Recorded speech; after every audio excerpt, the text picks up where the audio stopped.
दोस्तों नमस्कार, मैं हूं केशरी पांडे और आप देख रहे हैं अनकट क्राइम कवरेज। दोस्तों की कहावत है कि औरतें जो होती हैं बहुत ही ज़्यादा शरीफ होती हैं और शायद वो छोटी मोटी चीज़ों पर रिएक्ट नहीं करती हैं। और रिएक्ट करें या ना करें, ये औरतों का या फिर आदमियों का एक तरफा डिसीजन नहीं हो सकता। हर आदमी जो होता है, हर औरत जो होती है, वो परिस्थितियों का दास होती है। परिस्थितियाँ अपने आप से ड्राइव करती हैं। लेकिन आज की जो ये सच घटना मैं आपको बताने जा रहा हूँ, उसमें आपको पता चलेगा कि किस तरीके से एक जो औरत है एक एक ड्रामा क्रिएट करती है। उस ड्रामे के माध्यम से अपने जो एकदम शांत रहने वाले, चुपचाप रहने वाले हस्बैंड को किस तरीके से खींच लेती है और उसकी जिंदगी को कहां से कहां पहुंचा देती है। जी हाँ दोस्तों, आज की जो सच घटना मैं आपको बताने जा रहा हूँ ये आगरा की है। दरअसल आगरा में एक जगह है जिसका नाम है एतमाद-दौला थाना क्षेत्र। यहाँ आसपास के जो लोग होंगे या फिर आगरा या फिर पश्चिमी यूपी के रहने वाले जो लोग होंगे शायद इस जगह को बहुत अच्छी तरीके से जानते होंगे, क्योंकि काफी फेमस जगह है ये। यहाँ पे क्या होता है दोस्तों, एक औरत जिसके रिसेंटली लगभग 1.5 साल पहले शादी हुई थी। शादी होती है, सब कुछ सही चल रहा होता है, लेकिन शादी के थोड़े समय बाद ही ये औरत जो होती है ये ऐसा कुछ कर बैठती है जिसकी वजह से पूरे गांव के लोगों में ही नहीं, पूरे क्षेत्र के लोगों में ये एक फोकस का केंद्र बन जाती है। उसका कारण क्या था, मैं आपको पूरी तरीके से इस घटना को कवर करने जा रहा हूँ। दोस्तों ये जो औरत होती है अचानक एक दिन रात को 1 बजे थाने पहुंच जाती है। थाने पहुंचना अलग बात है, थाने पहुंचने के बाद जोर जोर से चिल्लाना, अपने पति के नाम का वारंट निकलवाने की धमकी देना और पुलिस को धमकी देना कि अगर आप मेरे पति के नाम पे वारंट नहीं निकालोगे तो मैं सीधा असिस्टेंट कमिश्नर पुलिस पे पहुंच जाऊंगी या फिर कमिश्नर ऑफ पुलिस पे पहुंच जाऊंगी। अब कमिश्नरेट में अगर कोई औरत पहुंच जाती है, कोई लड़की पहुंच जाती है, जाहिर सी बात है सुनवाई की जाएगी, क्योंकि उस घटना को इन्वेस्टिगेट करने के लिए ऊपर से आदेश पारित किया जाएगा। ये एक संविधान है और संविधान को इस तरीके से लागू करवाना हाई कमीशन का ऑर्डर है। लेकिन इस औरत को पता था कि किस तरीके से घटना को अंजाम देना है। इसने लोअर पुलिस को, जो थाना लेवल की पुलिस होती है, उनको बोला कि अगर आप इस घटना को इन्वेस्टिगेट नहीं करते हो तो मैं आगे आपके जाके कंप्लेन करने वाली हूँ। पुलिस महकमा एक्टिव हो जाता है। पुलिस ने इसके हस्बैंड को जो है रात गुजरने दिया और बोला आप घर जाइए, लेकिन अपने हस्बैंड को मैं, आपके हस्बैंड को मैं सुबह सुबह यहाँ पे बुला लूंगा। इस औरत ने कहा नहीं, मुझे अपने हस्बैंड को अभी के अभी अरेस्ट करवाना है। 1 बजे थाने में पहुंचने के बाद इस औरत ने वहां पे बहुत सारा ड्रामा क्रिएट किया। उसके बाद सुबह के 5:30 बजे इसके पति को इसे घर से सोते हुए उठा लिया जाता है। हस्बैंड को ये ट्रस्ट था कि मेरी पत्नी रात के 1 बजे थाने गई है, लेकिन 1-2 घंटे बाद जब उसके पास कोई इन्फॉर्मेशन नहीं आती, वो समझ जाता है कि जिस तरीके से जिन लोगों के इस इन्फ्लुएंस में गई है वो पक्का मुझे 1-2 घंटे में बुला लिया जाएगा। और ये पूरी तरीके से हस्बैंड रेडी बैठा था, बिल्कुल फ्रेश। उसमें जैसे उसकी आंख लगी, दोबारा से पुलिस का इंटीमेशन कॉल आ गया कि अभी के अभी तुरंत थाने पहुंचो। ये आदमी थाने पहुंचता है। पुलिस ने इसके ऊपर जो आरोप लगाया, ये बोला कि पुलिस ने कि ये तुम्हारी जो वाइफ है ये बोलती है कि आप इसके साथ जो है इसको ऐसी दवाइयां देते हो कि अपना होश खो बैठती है और इसके साथ आप अप्राकृतिक संबंध बनाते हैं। ये बात सुनकर पति बिल्कुल हैरान हो जाता है। पति कहता है साहब ये बिल्कुल उल्टी बात कह रही है, आपको मैं बताऊंगा तो आप दंग रह जाएंगे।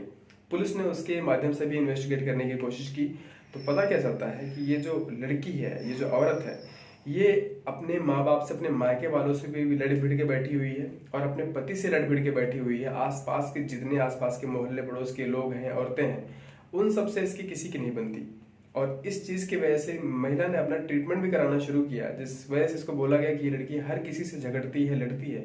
इस वजह से ये अपना मानसिक जो संतुलन है वो थोड़ा सा इसका डिसबैलेंस हो सकता है फ्यूचर में। हालांकि अभी हुआ नहीं है, लेकिन इसको अपने बिहेवियर में चेंज करने की बहुत ज्यादा जरूरत है।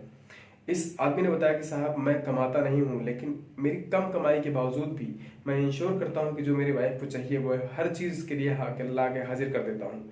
जब इसको घूमना होता है, जो कपड़े चाहिए होते हैं, जो गहने चाहिए होते हैं, मैं सब कुछ कवर अप करता हूँ। लेकिन इसके बावजूद यहाँ तक कि मैंने अपनी मोटरसाइकिल भी बेच दी है जस्ट इसके कान के झुमके बनवाने के लिए। जब पुलिस ने वेरीफाई किया तो ये औरत एक्सेप्ट करती कि हाँ सही बात है, मैंने अपने हस्बैंड से उसकी मोटरसाइकिल बिकवा दी है क्योंकि मुझे कान के झुमके बनवाने थे। उसके बाद पुलिस ने इसके मायके वालों को बुलाया, मायके वालों से भी इन्वेस्टिगेट करने की कोशिश की। मायके वालों ने भी वही बोला जो ये पति बोल रहा था कि साहब मेरा दामाद बहुत सीधा आदमी है, लेकिन मेरी बेटी जो है उसका अपने जुबान पे कंट्रोल नहीं है। आगे घटना मैं आपको बताता हूँ। इस पति ने बताया कि साहब आज तक मैं एक ऐसी राज की बात मैं आपको बताने जा रहा हूँ जो आज तक मैंने कभी भी आपके सामने कोट नहीं किया, क्योंकि इसमें मेरी बेइज्जती थी। लेकिन मेरी पत्नी ने जब इस तरीके की बेइज्जती, इस तरीके का आरोप मेरे ऊपर लगाया है, तो आज मैं वो सब कुछ रिवील करने वाला हूँ जो नहीं रिवील करना चाहिए था। साहब मेन बात यह है कि हमारे घर के पास लगभग 450 मीटर की दूरी पे एक बहुत ही बड़ी, बहुत अच्छी क्वालिटी की कॉस्मेटिक की ज्वेलरी की जो शॉप है, अगल बगल दोनों। और वहाँ पे जो कॉस्मेटिक की शॉप है, उसका जो ऑनर है, उसके साथ मेरी बीवी बार बार आती है, जाती है, बात करती है। कई बार तो ऐसा भी होता है कि 2-2 घंटे उस दुकान के अंदर चली जाती है, वो बाहर ही नहीं निकलती है। जब मैंने इस चीज़ का विरोध किया, मैं इस चीज़ को डाउट करता हूँ, क्योंकि इसका उसके साथ कुछ ना कुछ है, और इस बात को मैं ही नहीं, आस पड़ोस के कई लोग आपको बता देंगे। लेकिन जब मैंने इस बात का विरोध करना शुरू किया तो मेरी पत्नी ने मुझे धमकी दी कि मैं तुम्हें जेल की सलाखों के पीछे भेज दूंगी। और यही हुआ सर, मुझे आज यहाँ थाने में आपके सामने बैठना पड़ रहा है, क्योंकि मैंने उस घटना के विरोध किया। जब पुलिस ने उस ज्वेलरी कॉस्मेटिक शॉप वाले को भी बुलाया और उसके शॉप के अंदर लगी हुई इन्वेस्टिगेशन, जो सीसीटीवी कैमरे लगे हुए थे, जब चेक किया तो पता चला कि हर दिन, हर ऑल्टरनेटिव डे पे जब ये पति अपने ऑफिस के काम से बाहर चला जाता था, तो पति तो कम बताता था कि 1-1 घंटे, आधे-आधे घंटे जाके बैठती थी। ये औरत कई बार तो 4-4 घंटे, 3-3 घंटे के लिए जाके उस शॉप के अंदर चली जाती थी। उसके अंदर एक छोटा सा कमरा भी बना हुआ था और वो उस तरीके से अपना टाइम स्पेंड करते थे, जो कि एक्सपेक्टेड नहीं है। वैसा टाइम शायद हस्बैंड वाइफ ही स्पेंड करते होंगे एक दूसरे के साथ। जब इस घटना की जानकारी हुई, पुलिस ने चारों तरफ इन्वेस्टिगेट किया, तो ऊपर से अब इस बात को इस महिला पे ही डाल दिया गया है और महिला उल्टा अपनी ही बातों से फंस गई है। और इस महिला जो है, इन मैडम का प्रॉपर खातिरदारी करके इनको घर भेज दिया गया है। इन्होंने अपनी जो FIR की जिद थी वो वापस ले ली है और सॉरी बोल के पुलिस को आई है कि साहब आज के बाद मैं ऐसी गलती नहीं करूंगी। हाँ, ये सच बात है, मैंने ऐसा कुछ किया है, लेकिन मुझे सुधरने का एक चांस दिया जाए। बात सही है कि किसी चीज़ को एक्सेप्ट करना, सुधरने के लिए एक और मौका मांगना, वो मौका देना भी चाहिए। लेकिन हकीकत यह है कि इस तरीके की महिलाएं अगर समाज में रहीं तो शरीफ पुरुषों का क्या होगा?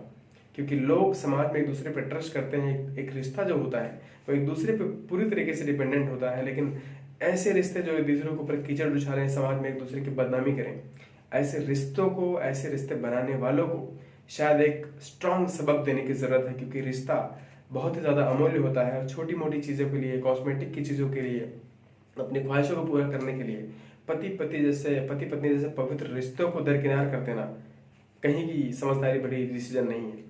इसलिए आपसे रिक्वेस्ट है, कुछ करें ना करें, अपने परिवार में एक हेल्दी माहौल जरूर रखें, एक संस्कारी माहौल जरूर रखें। क्योंकि परिवार जो होता है बिना संस्कारों के बिल्कुल आधार विहीन होता है। और किसी भी देश में, किसी भी समाज में, किसी भी दुनिया में आप जाके देखें, ये एक ऐसी चीज़ है जो सबको ज़रूरत होती है, जिसकी सबको ज़रूरत होती है, और बिना इसके एक परिवार अधूरा माना जाता है। मिलते हैं एक और नई वीडियो में कल, तब तक के लिए अपना ख्याल रखिएगा। जय हिंद, जय भारत।